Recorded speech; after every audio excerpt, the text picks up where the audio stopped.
Reis capítulo 2, versículo 2, palavras de Davi a Salomão.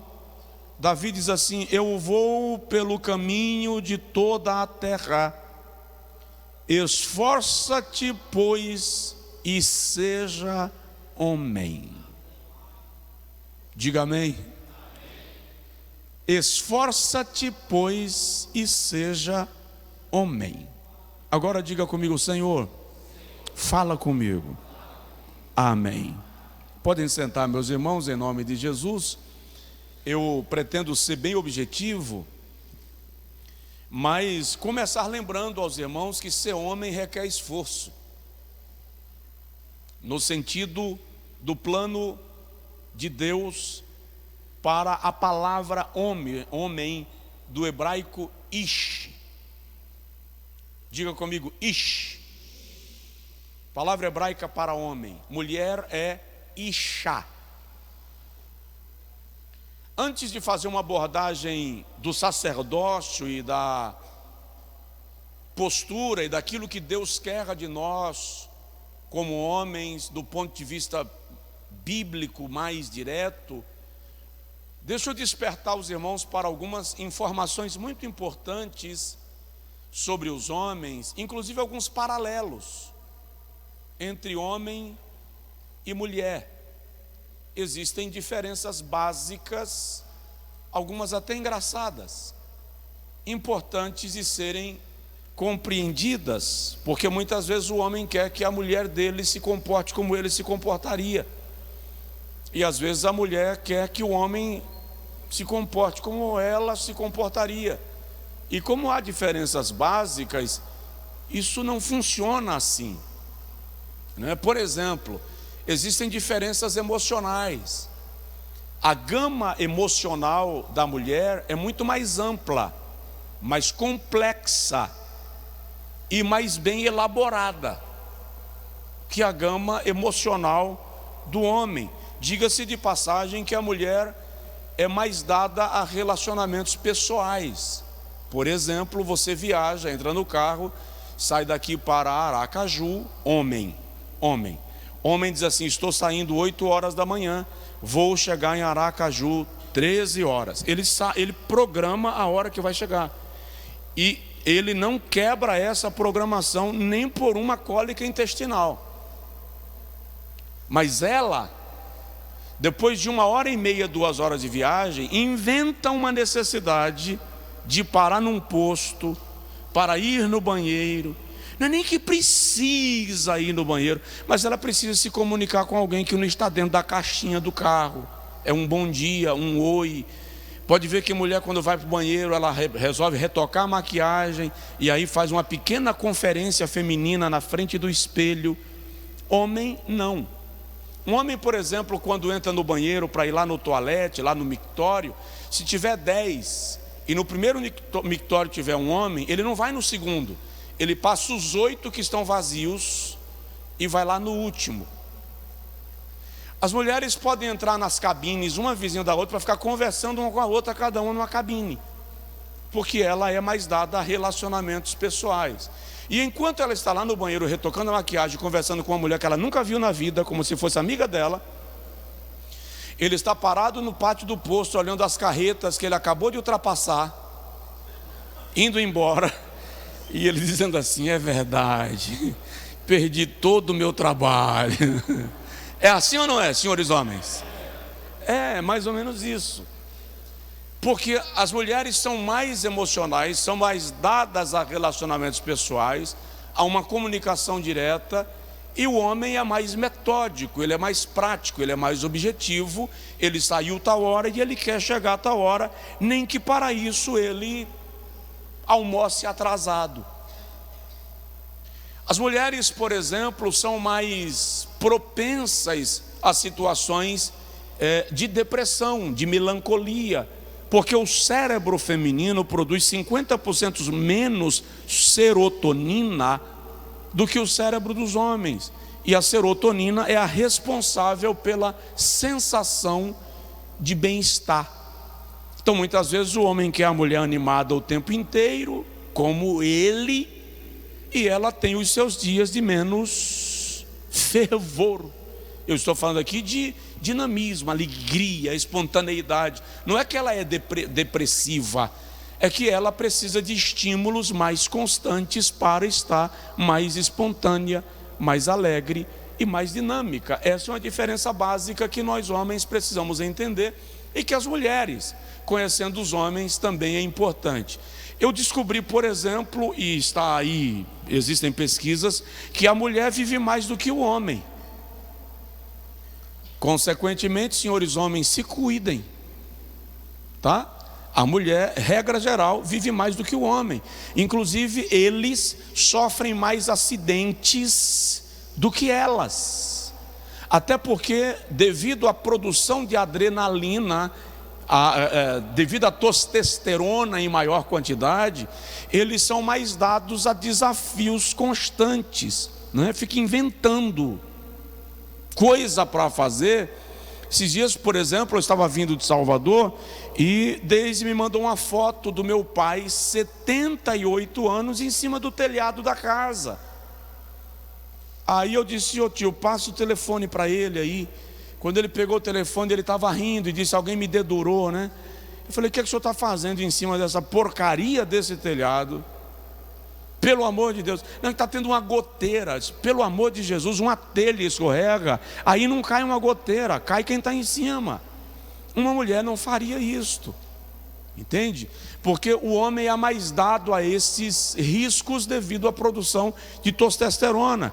O esqueleto do homem é diferente do esqueleto da mulher. Isso é básico, isso é visível, isso é muito claro. A mulher tem os rins, o estômago, o apêndice e fígado maiores que o homem, mas os pulmões da mulher são menores. Por isso ela é dada a se cansar mais rapidamente. A mulher tem hormônios diferentes dos hormônios do homem e em maior quantidade. E há quem diga que ela tem os neurônios um pouco mais funcionais, né? Fato é que a mulher é melhor na comunicação. Por isso que elas são melhores educadoras, melhores advogadas, melhores comunicadoras, melhores diplomatas, porque há uma fartura de palavras no seu vocabulário. Há quem diga, por exemplo, que o cérebro masculino produz em média 7.000 palavras por dia e o cérebro feminino produz em média 21.000 palavras por dia, 3 vezes mais. Então eu digo sempre para os homens: se sua mulher quiser falar durante o dia, deixe.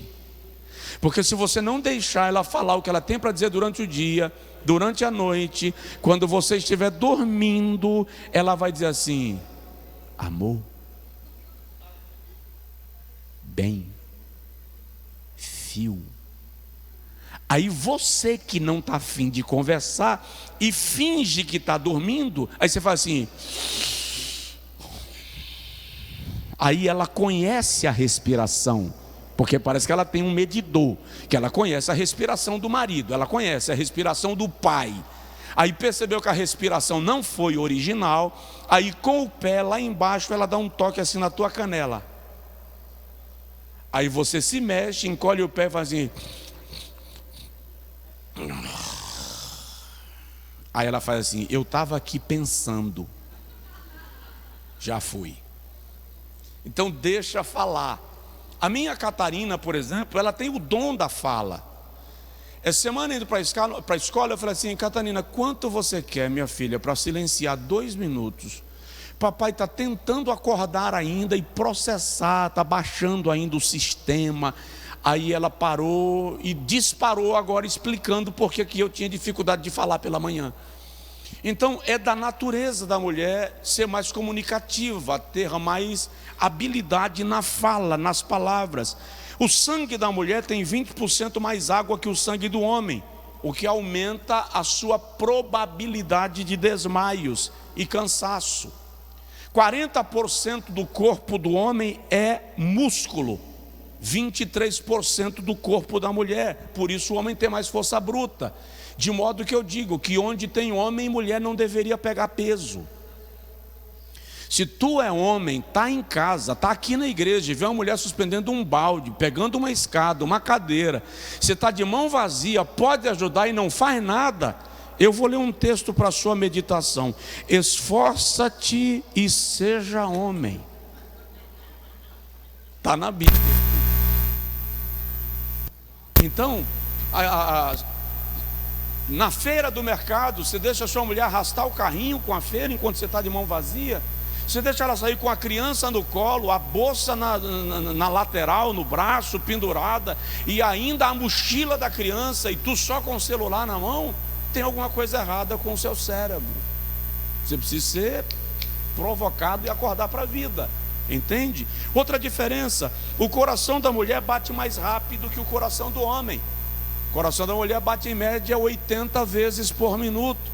O coração do homem 72 vezes. A mulher suporta temperaturas altas com mais facilidade do que o homem. Ela ouve melhor do que o homem. Aliás, ela ouve até o que não foi dito ainda, né? A mulher, durante a noite, enxerga menos do que o homem. E a antropologia diz que esta habilidade no homem foi desenvolvida pela necessidade da caça e a necessidade de proteger a sua cria, a sua mulher e a sua descendência. Então, durante a noite, o homem enxerga melhor do que a mulher. Tem uma diferença básica na visão do homem e da mulher. Os oftalmologistas explicam isso, porque a visão do homem é cônica. Então ele tem uma visão de 90 graus, num raio de 90 graus. Na posição que eu estou aqui, por exemplo, eu tenho uma visão nesse raio, é cônica de fato. Para eu ver os pastores ali, eu tenho uma visão distorcida. Para vê-los com clareza, eu teria que virar o rosto para vê-los com nitidez. Já a visão da mulher é uma visão de 180 graus. Ela não precisa virar o rosto para ver essa direção aqui, ó. É por isso que ela te belisca e diz assim: eu vi. E você diz assim: viu o quê, pai? Você não estava nem olhando. Ela diz: eu vi. Ela viu mesmo. Ela enxerga num raio de 180 graus. Com outra diferença: a visão do homem é bifocal. Então ele consegue olhar no máximo 2 elementos ao mesmo tempo. A visão da mulher é multifocal. Vou dar um exemplo. O cara está procurando a manteiga na porta da geladeira, já sujou a ponta do nariz com a manteiga e não enxerga. Acontece isso lá na sua casa, irmã? Ele está sentado à mesa com a manteiga na frente dele. Ele fala: cadê a manteiga? E ela diz: está aí na tua frente. Se fosse uma cobra, tinha mordido. Aí grita para ela: meu amor, meu bem, meu cheiro verde, onde é que está a manteiga? Ela vem de lá para cá sem ver nada, como diz no provérbio no sertão, ceguinha, passa a mão por cima dele e vai direto na bendita da lata da manteiga que ele não viu. Por quê? Porque o homem abre a porta da geladeira e ele precisa olhar prateleira por prateleira, item por item, para encontrar a manteiga. Só que, como ele está olhando rápido, e tem umas que ainda coloca a comida que sobrou do almoço na outra latinha da manteiga que estava vazia, aí ele não encontra. O raio de visão da mulher permite que ela veja a porta da geladeira num só raio de visão. Então ela enxerga imediatamente os itens que estão na porta da geladeira. Isso é um fato comprovado cientificamente. O senhor me entendeu? Diga amém. Então, quando não achar aquele pé de meia que já está no seu pé, é só perguntar para ela que ela encontra. As mulheres são mais detalhistas do que os homens. A mulher é melhor em ciências exatas do que o homem. No olfato e paladar, a mulher é mais sensível do que o homem. O organismo da mulher produz 9,5 vezes mais endorfina do que o organismo do homem. Por isso ela suporta a dor com mais tranquilidade do que ele. Aí as mulheres dizem que a gente é mole. Mole nada, irmão. A senhora recebeu 9,5 vezes mais capacidade de suportar a dor. Então aquilo que está doendo em mim só vai doer na senhora se multiplicar 9 vezes mais. Aí a mulher diz assim: é porque homem é mole, qualquer gripezinha cai, né? Tudo bem que tem o charme que faz parte da rotina, mas o fato é que o organismo da mulher suporta mais dores do que o organismo do homem. A mulher é mais habilidosa com as mãos. Regra geral, a mulher canta 6 vezes melhor do que o homem.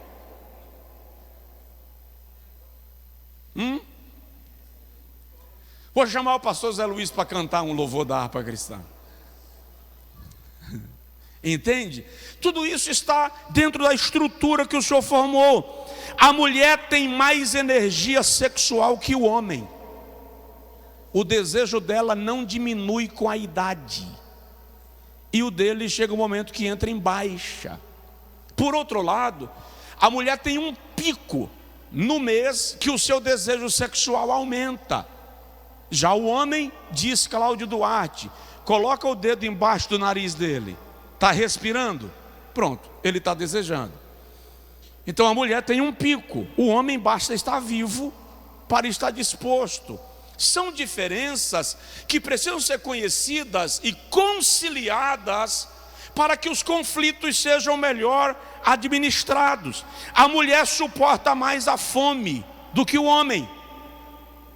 Ela é mais detalhista. O senso de direção da mulher é menor que o senso de direção do homem. Eu não sei a de vocês, mas a minha, quando entra numa loja no shopping e sai na porta da loja, não sabe de que lado veio. É? Aí eu tenho que dizer, não, a gente já veio daqui, agora a gente vai para cá. Entende? Porque o senso de direção da mulher é diferente. Você está numa viagem daqui para Vitória da Conquista, aí você parou no posto por causa dela. Quando entra no carro que você vai pegar a pista, ela não sabe se você segue para a direita ou se vai para a esquerda. Então, se deixar, volta para casa. Esse dia minha mulher vindo para casa quase foi bater em Serrinha. Ela só percebeu que estava perdida depois que ela passou lá da matinha, que ela fez assim, estou na direção errada. Entende? E isso, repito, é próprio da estrutura mental, cerebral, hormonal entre homens e mulheres. As cobras preferem morder os homens do que as mulheres. As cobras mordem mais aos homens do que as mulheres. Talvez seja o fato de que ele vive mais embrenhado no mato, né? Mas isso é um fato. A mulher é polivalente. Uma mulher acorda pela manhã, chama os filhos para a escola, dá banho, coloca a farda, prepara o café, a mamadeira, arruma a mochila e sai para a escola no horário.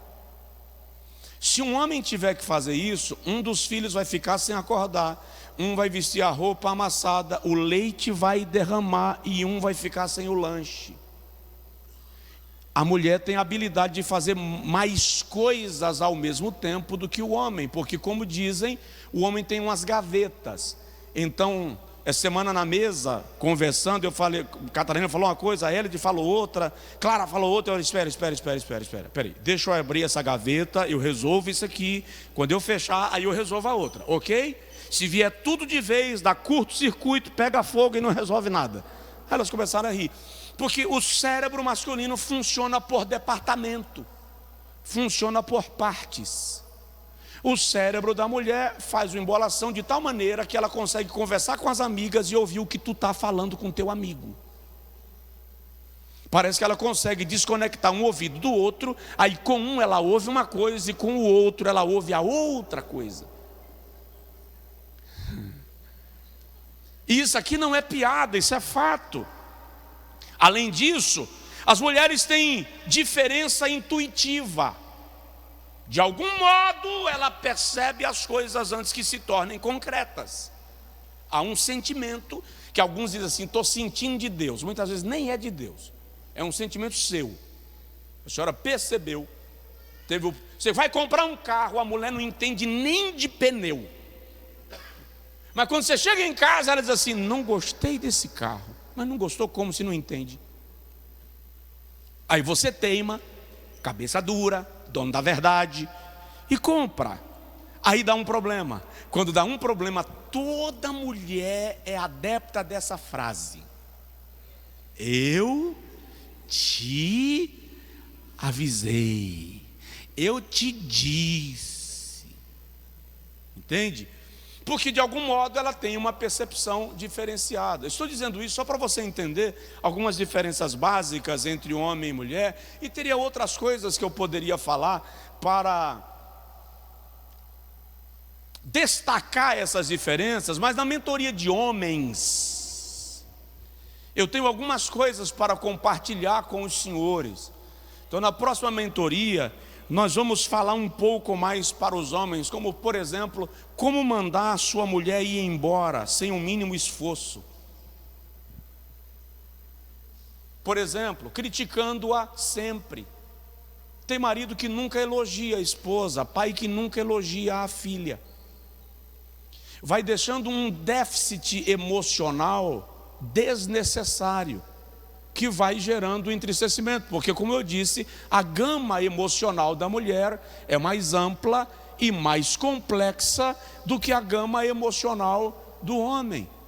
Então muitas vezes a mulher veste aquele vestido que ela separou para aquele dia e vai sair para o jantar. Aí na hora que vai saindo, ele olha e diz assim: é bom a gente não comer muito hoje, né? Isso para a mulher é uma forma de dizer: você está além do peso normal. Então em vez de elogiar, quer ver um detalhe que toda mulher reclama? Ela vai no salão, passa a tarde inteira, muda um fio do cabelo, e quer que quando ela chega em casa, ela quer que o cara perceba que ela prateou um fio do cabelo. Aí quando ela corta um dedo, 1 centímetro de cabelo, e ele não percebe que ela cortou 1 centímetro, ela olha e diz assim: não percebeu nada? Aí tu quer ver confusão, é quando ela chega entre as amigas, por incrível que pareça, eu não sei se é combinado, mas as amigas sabem que ela cortou 1 centímetro do cabelo. As amigas percebem. Aí diz assim: meu marido não percebeu. Já aconteceu isso lá na sua casa, não? Na casa de ninguém aqui? Homem, já aconteceu na sua casa, varão? Não deixa eu só não. Agora, o que eu quero pontuar com os irmãos, com os senhores homens, nesta noite, e para se pôr em prática, são princípios espirituais do sacerdócio doméstico, do sacerdócio do lar. O Salmo de número 127 e o Salmo 128 é um salmo que Davi celebra a família como santuário de Deus. No Salmo 127, por exemplo, o salmista diz que se o Senhor não edificar a casa, em vão trabalham os que a edificam.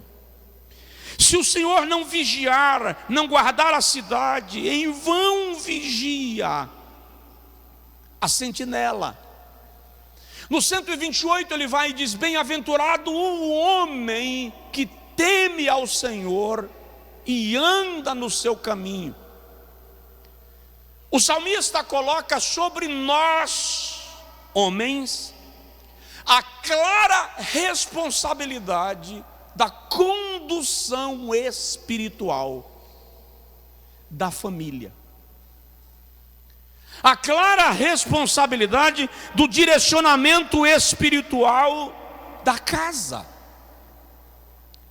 E é interessante que esta relação de família é tão espiritual que quando Paulo vai escrever sobre a relação entre Jesus e a igreja, ele chama Jesus de esposo e a igreja de esposa.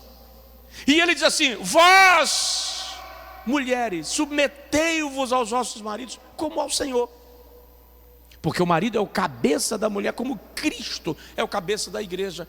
Paulo faz um paralelo claro entre o relacionamento de um homem com a sua mulher, para exemplificar, para figurar o relacionamento entre Cristo e a igreja. Na verdade, as relações humanas mais intensas estão no ambiente da família. Pense, por exemplo, na relação íntima entre um homem e uma mulher, quando ambos se tornam uma só carne. E aí vale ressaltar dentro disso que o ato sexual não é só a troca de contato físico, de beijos e carinhos. O ato sexual tem um aspecto espiritual. Tanto tem que quando Judá vai subindo para tosquiar as ovelhas em Gênesis capítulo 38, e Tamar está lá vestida como se fosse uma prostituta, não é algo sem propósito. Por exemplo, sempre que havia a colheita e o tempo de fertilidade do rebanho, surgiam os cultos aos deuses da fertilidade. Então vinham para as estradas as prostitutas cultuais. Aquele sexo de Gênesis 38 entre Judá e Tamar não é o sexo pelo sexo, é um ato cultual, ritualístico, em homenagem à divindade da fertilidade, para que o rebanho produzisse animais saudáveis, para que a colheita fosse boa. Então, vale ressaltar que sexo também é altar. Alguém me entendeu aqui? Não. Sexo também é altar. E uma grande preocupação que nós precisamos ter é: para quem esse altar está sendo edificado? Então não é por acaso que a Bíblia condena a fornicação, a prostituição, o adultério, porque alguém está sendo adorado nos atos do sexo fora do padrão estabelecido pelas Sagradas Escrituras. Como o nosso corpo é santuário de Deus e o Espírito de Deus habita em nós, a orientação sagrada é que nós tenhamos, na relação mais íntima do convívio entre um homem e uma mulher, o aspecto de adoração a Deus. Aleluia. Agora imagine, dentro da complexidade dessa relação de família, quão íntima é a relação entre uma mulher e o feto no seu ventre. É tão íntima que as emoções que ela sente, passa ou sofre afetam diretamente a estrutura emocional da sua criança. Isso é muito específico. Isso é muito claro. Por exemplo, vou dar um exemplo de casa. Nós não esperávamos que Vitória viesse, não estava mais no plano, não havia pensamento acerca disto. No dia que Elide sentiu o ciclo menstrual atrasar, ela culpou a vacina. E aí ela xingou a vacina, e essa coisa, e essa não sei o quê. Mas um dia à tarde de terça-feira, eu estudei para pregar, deitei para descansar e acordei com o choro de um bebê na minha sala. Mas o bebê chorava muito. Eu levantei e pensei assim: Jairo e Lucila tinham acabado de ganhar neném, são membros aqui da igreja. E eu pensei, será que Jairo veio aqui em casa? Aí eu levantei, quando eu olhei para a sala, Elide estava deitada no sofá, dormindo. Aí eu disse: Elide, ela acordou, eu falei: vai na farmácia, compra um teste de gravidez. Ela sentou e disse: eu te repreendo em nome de Jesus, o sangue de Jesus tem poder. Eu disse: o sangue de Jesus tem poder, é verdade, mas eu acho bom tu ir fazer o teste, porque eu acordei com o choro de uma criança. Eu vou, mas está repreendido. Um teste, 2 testes, 3 testes. Vou para o médico, vou fazer de sangue. Confirmado. Aí Elide mergulhou na depressão. Elide ficou 3 meses sem vir na igreja, 3 meses sem ir na loja, 3 meses sem ir na fábrica, 3 meses que até para levantar para tomar café dava trabalho. Mergulhou de verdade. Acordei muitas noites, 2, 3 da manhã, e Elide estava na sala, sentada, olhando para o jardim, parada no tempo. Um dia de terça-feira, eu terminei de pregar aqui, cheguei em casa, chamei ela e falei: quer saber de uma coisa? Se você continuar assim, a sua gravidez vai durar mais do que 9 meses. Porque a criança vai nascer e você vai ter uma depressão pós-parto. Essa criança vai ter problemas emocionais e psicológicos, porque aquilo que você sente está sendo comunicado a ela. Vamos levantar? Tu não sabes qual é o plano de Deus nisto. Nós não sabemos o que Deus está querendo comunicar. Então recebe com alegria, porque se veio, Deus tem um plano específico nisto. Foi profético, foi milagroso. No outro dia ela levantou e partiu para a vida. Foi trabalhar, recuperou, saiu da nuvem cinzenta. Mas alguns meses atrás eu percebi que todos os dias, naquela hora da madrugada, Vitória acordava chorando, querendo sair do quarto. Teve um dia, 2 da manhã, que eu peguei Vitória no colo e fui andar na rua para acalmá-la. Ela apontando para a rua e eu caminhando 2 da manhã na rua, consolando a menina no colo. Quando ela dormiu, voltei para o quarto e para a cama. Aí pela manhã eu chamei ela e falei: você lembra a hora que você levantava e ficava o resto da madrugada em pé na sala? E teve dia de ela ir para a academia, 3 horas da manhã. Eu disse: olha, Vitória, vamos fazer um exercício acerca disso, para que isso não gere um impacto psicológico duradouro. E aí começamos um trabalho, um exercício reverso, para educar o sono, acalmar o sono, tranquilizar, e graças a Deus se normalizou para a glória do nome do Senhor Jesus Cristo. Então a relação entre a mulher e uma criança no ventre é muito intensa e profunda. Pense na amamentação. As mulheres aqui que já amamentaram sabem, a mulher sai de casa, deixa a criança com a babá, com a irmã mais velha, com a tia, e ela vai ali no mercado pegar alguma coisa. E quando a criança sente fome, ela sabe. As glândulas mamárias começam a gotejar leite. Isso é de uma relação extraordinária de unidade, de proximidade e de intimidade.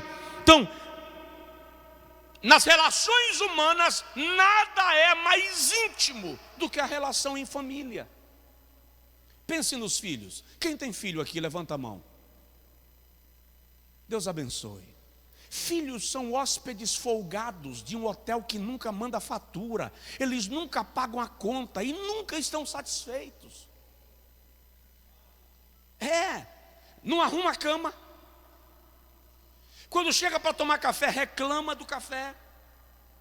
Só gosta de suco de manga. Aí pode ter 10 sucos na mesa. Se não tiver de manga, ele diz assim: não tem nada para beber.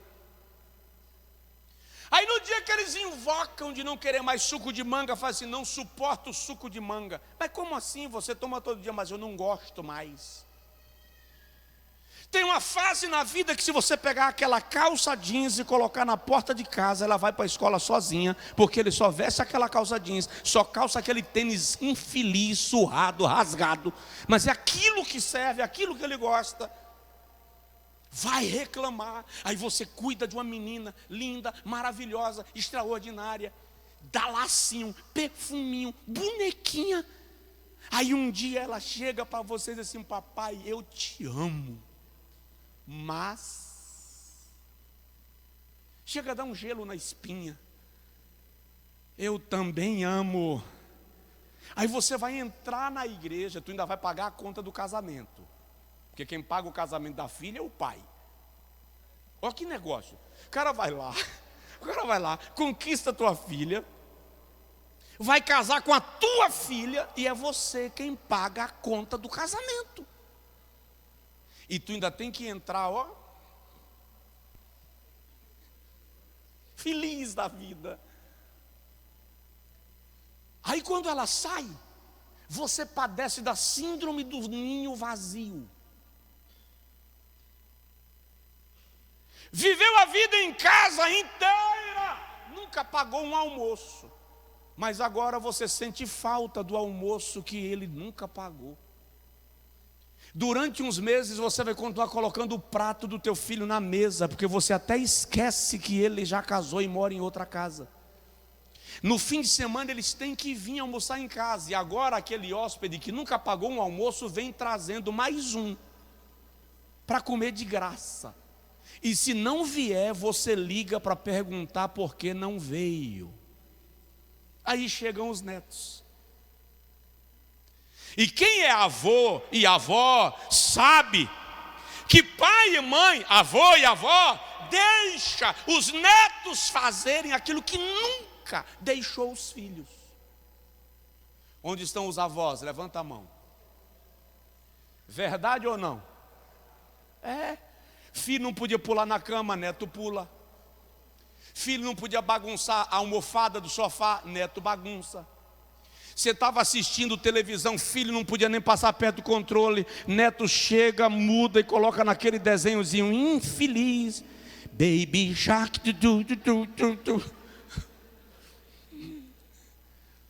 Entende? Tudo isso é o ambiente de família. E quer saber? Isso é extraordinário, porque é lá que você se refugia, que você encontra terapia, que você descansa. Até no estresse em casa é melhor do que estar fora dela. E vamos falar dos benditos cunhados. E a sogra? Santa sogra. Quem é sogra? Levanta a mão. Deus abençoe a sua vida. Na Bíblia tem uma mulher que prosperou só porque cuidou da sogra, Ruth. E ela entrou na genealogia de Jesus. Então, pensa bem.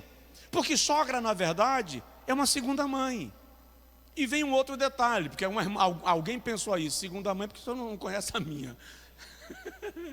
Um dia eu terminei de pregar nos Estados Unidos, lá na cidade de Elizabeth, no estado de New Jersey, e o congresso era de mulheres, e o tema era Provérbios 31, então eu preguei sobre a mulher de Provérbios 31. Quando eu terminei de pregar, estava lá no fundo vendendo CD, duas irmãs chegaram para mim e fez assim: eu vim aqui só para dizer que essa mulher não existe.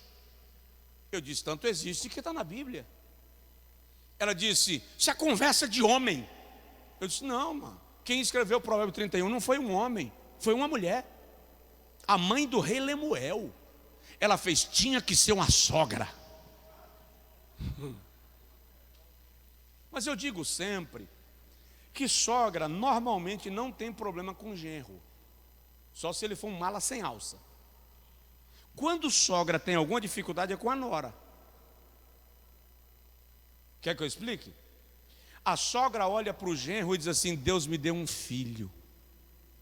A mesma sogra olha para a nora e diz assim: tomou meu filho. Aí ela quer ensinar a fazer comida, passar a roupa, fazer o café. E é um Deus nos acuda. Aí precisa haver conversão em Cristo, transformação, habilidade, inteligência emocional. Porque presta atenção, na hora do desafio, quem vai fechar contigo é a tua família. Esteja atento a isso. Agora, vamos pensar dentro dessa perspectiva que estamos vivendo um tempo de sérios problemas no ambiente da família. Por quê? Entre outras razões, porque as mulheres, regra geral, perderam a noção do papel delas no projeto da criação. Os homens, por sua vez, ignoraram o princípio do sacerdócio. Se acomodaram a atribuir a ela responsabilidades e não cumprir a sua. O resultado disto são rebentos rebeldes, filhos sem referenciais, sem padrão. sem princípio. E nós precisamos, se queremos, ouça o que eu vou lhe dizer, se queremos resgatar a família, é preciso começar resgatando o homem na família. Se não resgatarmos o homem macho, se não resgatarmos o homem, não há como resgatar a família. Por quê? Porque não há casamento sarado com cônjuges doentes. E o sacerdócio começa nele. Quando nós lemos Efésios capítulo de número 5, versículo 23, nós aprendemos que Deus estabeleceu o homem como um sacerdote. Ele diz assim, Paulo diz, vós mulheres, submetei-vos a vossos maridos como ao Senhor, porque o marido é o cabeça da mulher. Aí as feministas morrem. E como a igreja está cheia, pode ser que alguém tenha acabado de dizer, perdi a minha vinda no culto. Mas olha, o homem é o cabeça da mulher. Acontece que esse texto, infelizmente, tem sido mal aplicado. Ser cabeça não é jogar prato na parede. Não é dar tapa na mesa para dizer quem manda. Como eu digo sempre, quando você precisa dar tapa na mesa para dizer quem manda, já parou de governar, ó. Porque a autoridade não é reivindicada, a autoridade é reconhecida. O princípio bíblico para a cabeça é mais ou menos esse aqui, ó. O conceito bíblico, a palavra hebraica é, palavra grega é kefale, que significa isso aqui, ó. Cobrir, cercar, amparar, proteger. Ser cabeça é ser aquele que cuida, aquele que protege, aquele que ampara, aquele que provê. E isso inclui um mínimo de educação e cavalheirismo. Por exemplo, na hora de subir a escada, a regra do cavalheirismo diz que a sua esposa sobe na frente e você atrás.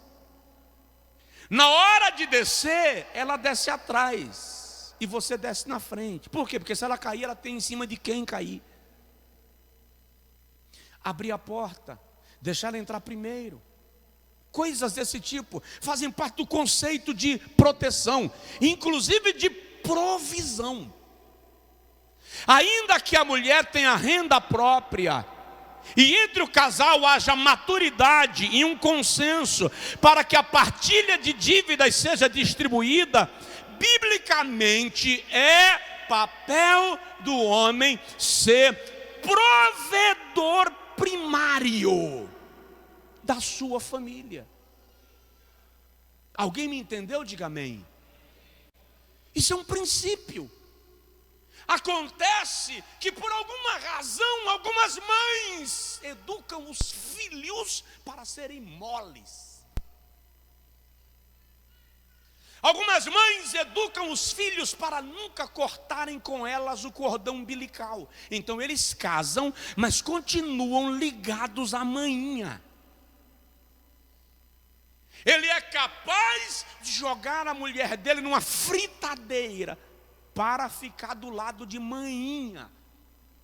A Bíblia ensina que é preciso honrar pai e mãe. Esse é um princípio inegociável. Mas a partir do momento que você casou, seu dever primordial, seu dever primeiro é com a sua esposa. Honre sua mãe, cuide da sua mãe, zele da sua mãe. Se ela te chama, vai lá. Se ela precisa, atenda. Mas a sua esposa passou a ser responsabilidade do seu sacerdócio. E nisto nós temos falhado gravemente.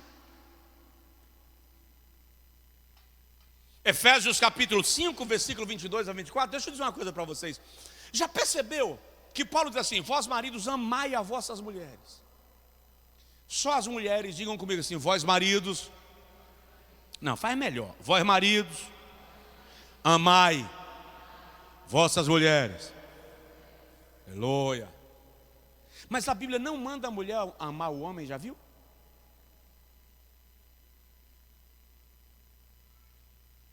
Ela diz: vós mulheres, reverencie, honre, respeite, considere, tenha em alta conta o seu marido. Por quê? Porque a reverência da mulher ao marido é uma resposta ao amor que ele dá. É uma reação ao amor que ele oferece. Então o papel da mulher na família é o papel de honrar, reverenciar o seu marido. Deixa isso para eu falar no dia que eu for falar com as mulheres, a gente entra melhor no assunto. Mas o fato é de que a mulher é o ponto de equilíbrio na família. Ela é a base emocional da casa. Mas ele é o ponto de equilíbrio de liderança, de comando, de decisões. E precisa haver um tratamento do Espírito Santo nos homens da nossa geração. Por quê? Porque os homens da nossa geração leram a Bíblia errado. A Bíblia diz assim: vós maridos, amai as vossas mulheres, como Cristo também amou a igreja e a si mesmo se entregou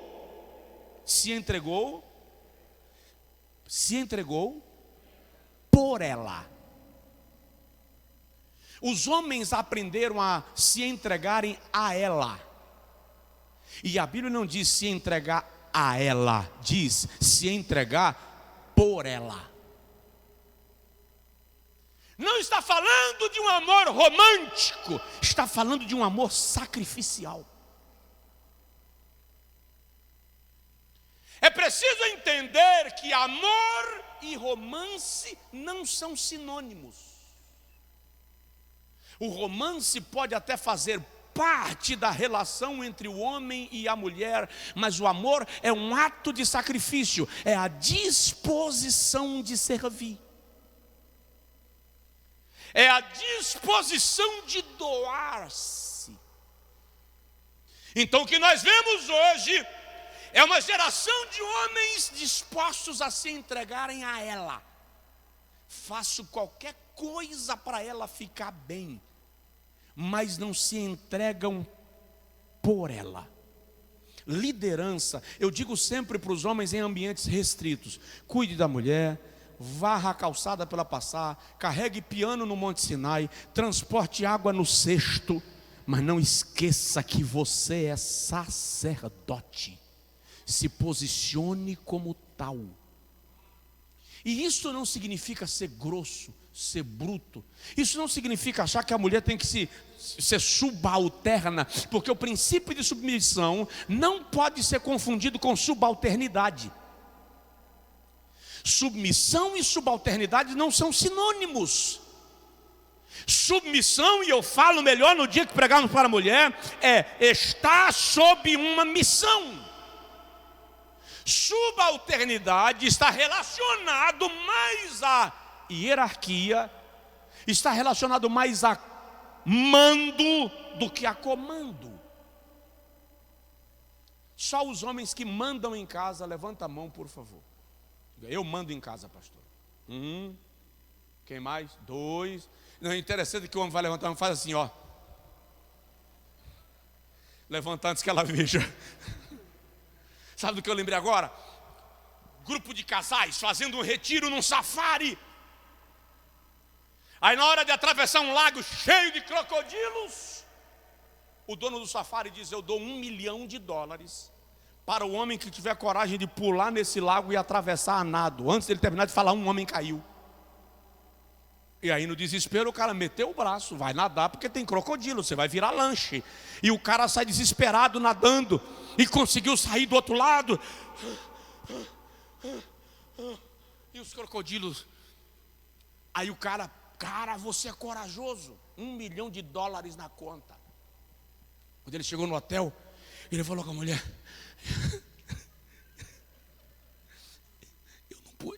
lei?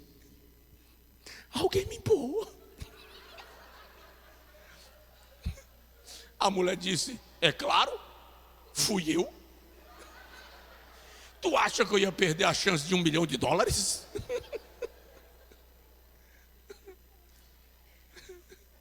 Eu podia até perder o marido, mas $1 milhão eu não perco. Então, você tem que entender que ser sacerdote não é fazer tudo o que ela quer. É preciso haver coerência, equilíbrio, princípio de comando. Qual a diferença de mandar para comandar? É que quem manda, manda só. Quem comanda, o sufixo ou prefixo co indica que você manda com mais alguém. Entende? Isso está na relação de princípio de autoridade, que eu gostaria que desse tempo de eu partilhar com você, só para você entender. Quando a Bíblia diz que o homem é cabeça da mulher, não está dizendo que ela não tem importância no sistema organizacional da família. Muito pelo contrário. Me deem um casal com um filho ou dois aqui na igreja agora, por favor. Um casal com filho. Eu não vou te chamar que tu está com a criança no colo, eu não quero te forçar a vir. Tem um casal aí com um filho? Quem? Querem Adilto? Os filhos estão acordados? Adilto está com a menina lá atrás. Me dê um casal com filho. Vem tu, Tiago e Daniele, por favor, não tem jeito não. Desculpa aí eu tirar Gabriel do conforto. Pode ser aqui para não ter que subir. Pode ser aqui. Presta atenção sobre o princípio de autoridade. Quando Deus disse ao homem: de toda árvore, estão tirando onda comigo só porque amanhã eu fico idoso. Quando Deus disse ao homem: de toda árvore do jardim poderás comer. Pode ver, a conjugação verbal está na segunda pessoa, poderás, tu poderás. Está na segunda pessoa da conjugação verbal no singular. Ele não diz: de toda árvore do jardim podereis, ele diz: poderás. Mas da árvore do conhecimento do bem e do mal dela não comerás. Por que Deus diz assim? Porque ele está falando com Adão. A ordem é para Adão. Ele é sacerdote. Porque Eva, quando Eva cai no engodo do maligno e termina comendo do fruto que Deus havia dito para não comer, pode observar que quando Eva come, não acontece nada. É quando Adão come que os olhos de ambos se abriram. Porque era da responsabilidade dele essa preservação. É aqui que Deus estabelece um princípio hierárquico e diz: o teu desejo será para o teu marido e ele terá governo sobre ti. Aqui Deus estabelece um princípio hierárquico. Agora veja só, Paulo diz assim: uma é a glória do sol, outra é a glória da lua e outra é a glória das estrelas. Isso aqui é princípio de autoridade. Paulo está dizendo que o marido tem glória, a esposa tem glória e o filho também.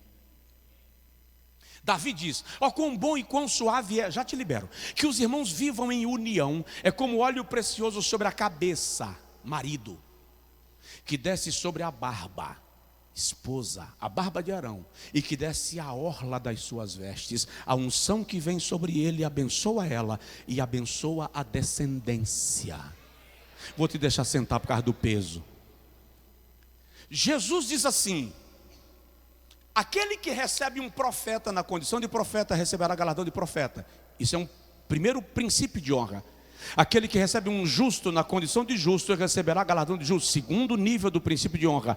E aquele que der um copo de água fresca a um dos meus pequeninos não perderá o seu galardão. Obrigado. Quando você analisa princípio de autoridade dentro da estrutura da família, você precisa entender que o marido é o cabeça, mas não significa que a mulher é voz morta. Uma é a glória do sol, outra é a glória da lua e outra é a glória das estrelas. O conceito de guerra dos sexos é diabólico. Deus não criou homem e mulher para medirem forças. Deus criou homem e mulher para se somarem num propósito. Quando eles entendem esse propósito e conjugam-se nesse propósito, não tem diabo que consiga prevalecer contra eles. Aí Jesus diz assim: se dois de vós concordarem em alguma coisa e pedirem ao Pai que está no céu, Ele vô-lo concederá. Deus olha para um casal e dá um cheque em branco. Por quê? Porque a relação entre dois irmãos, eu e o irmão Lei, eu e o irmão Carlos, lá na empresa onde nós trabalhamos, é uma relação de união. Nós somos unidos. Mas aqui na igreja é uma relação de unidade. Agora existe um nível de relação que eu nunca poderei ter com outra pessoa, senão com a minha mulher, com a minha casa, que é a relação de unicidade. Unicidade é quando dois se fundem em um. E o que um pensa é o que o outro pensa. O que um decide é o que o outro decide. Eles vão caminhar na mesma direção. Alguém já disse que vida a dois não é os dois olhando um para o outro, é os dois olhando na mesma direção. Quando o homem entende que o seu sacerdócio não anula a postura, a posição e a importância da esposa na família, e ele cumpre sacerdócio não para mandar, mas para cobrir a sua família, o plano de Deus vai se concretizando de maneira extraordinária. De modo que eu concluo dizendo: cabe ao homem representar Cristo para a sua esposa. Cabe ao homem representar Deus para os seus filhos. Cabe ao homem representar o Espírito Santo para a sua família como intercessor. Então, ser homem requer esforço, requer a disposição de a mulher olhar para ele e dizer assim: o meu marido representa Jesus na minha vida. Os filhos vão olhar e vão dizer: meu pai representa Deus para mim. A família vai olhar e dizer: nós temos um intercessor. Então eu vou fazer uma pergunta: quando seu filho adoece, sua filha, seu neto, sua esposa, ela pede para você, homem, orar por ela? Seu filho se aproxima de você e diz: meu pai, ora por mim. Ele vai fazer um concurso, vestibular, uma prova. Pai, ora por mim que eu estou indo fazer a prova. Ou não? É preciso que os nossos filhos reconheçam o nosso sacerdócio. E isso não é imposto. Não é você que impõe. Eles reconhecem pela postura que nós temos como representantes de Cristo na casa.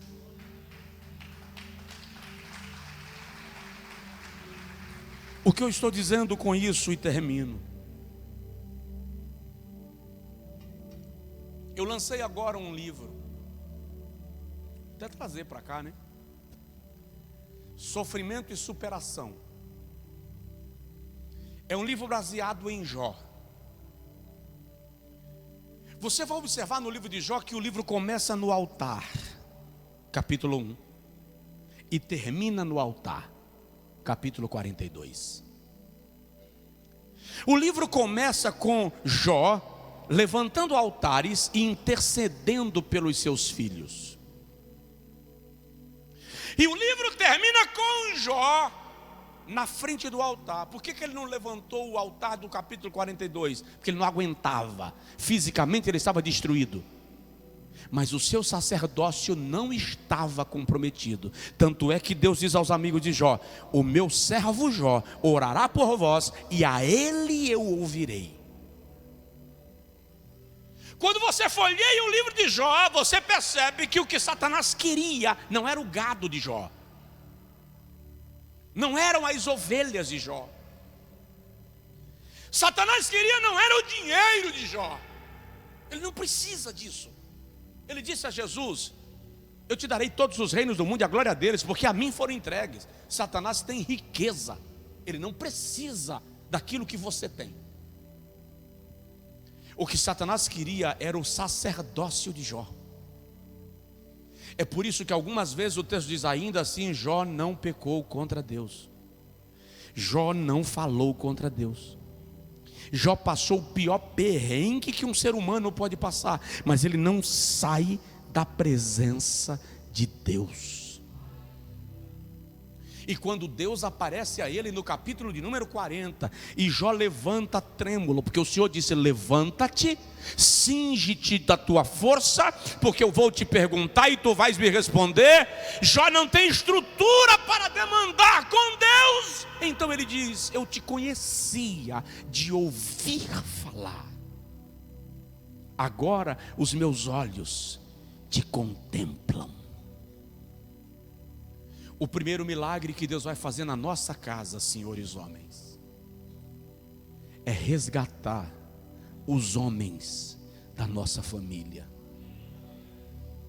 O primeiro milagre que Deus vai fazer no nosso lar é resgatar o homem da nossa casa e resgatar o sacerdócio deste homem.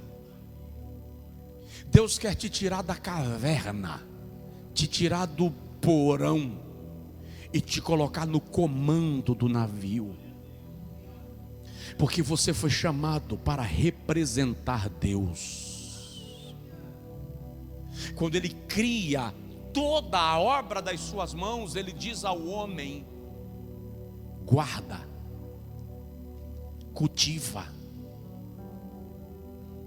provê. Ele dá ao homem a responsabilidade de cuidar da criação.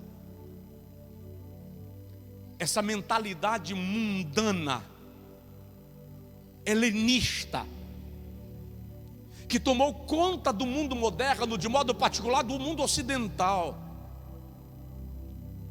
Nós temos dois extremos. Nós temos no Ocidente homens desprovidos de autoridade, e no Oriente, em algumas culturas, a mulher sendo despida da sua dignidade.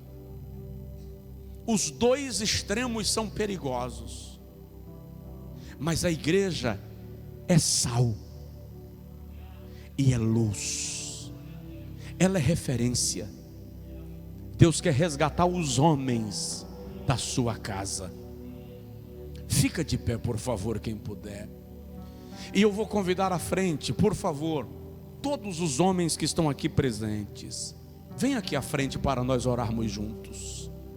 As mulheres estenderão as mãos em direção a nós, e nós vamos pedir ao Senhor, na verdade nós vamos clamar ao Senhor, um resgate do sacerdócio do lar, um resgate da autoridade espiritual na vida dos homens, uma autoridade equilibrada, madura, bíblica, espiritual.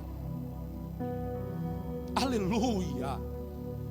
Você é tão importante no plano de Deus, cidadão, que quando Deus quer demonstrar seu amor no Antigo Testamento, Ele se apresenta como Pai. Para Israel, Ele se apresenta como marido.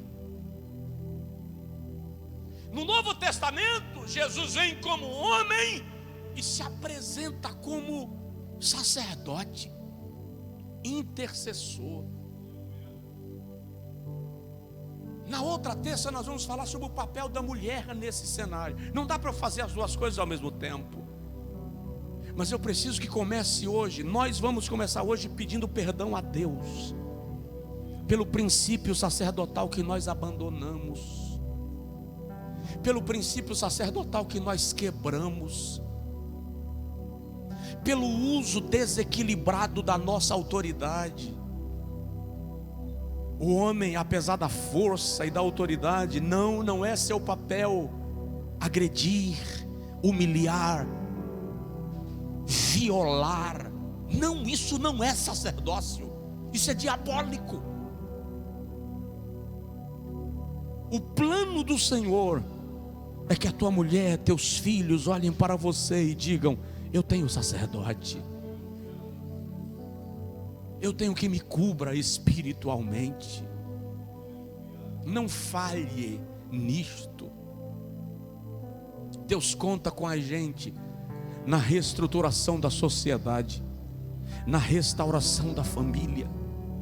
Deus conta com a gente. As irmãs, por favor, estendam as mãos para cá, abençoe-nos. Senhor,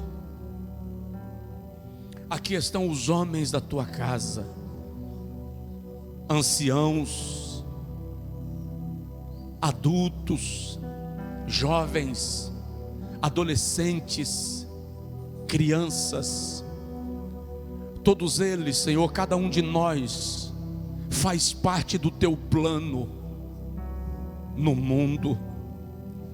Eu te rogo agora, meu Pai, que esta palavra entre no nosso coração.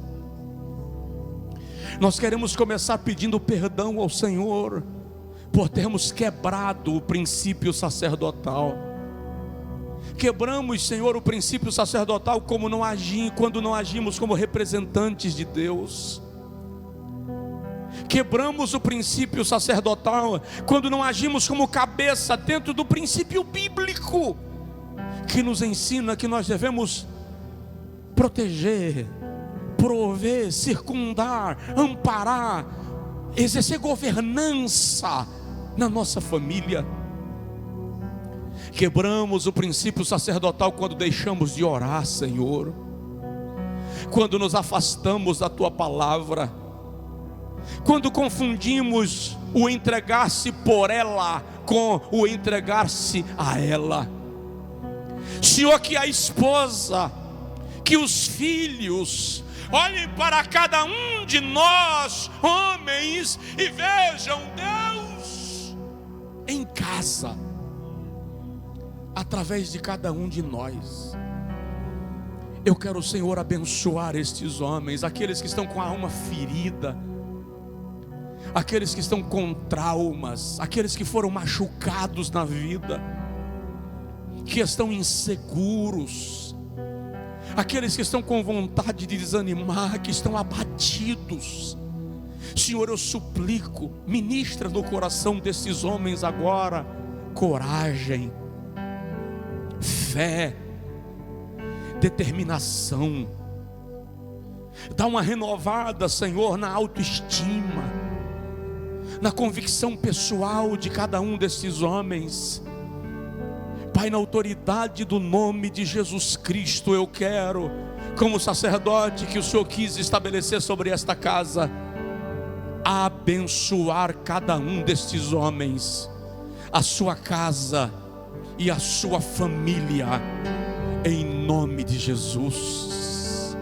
Blinda, Senhor, a vida de cada homem, blinda cada casa aqui representada, abençoa na autoridade do nome de Jesus. E que cada esposa, Senhor, e cada filho receba do Senhor um novo olhar acerca do seu marido, acerca do seu pai, acerca do seu avô. Nós abençoamos em nome de Jesus.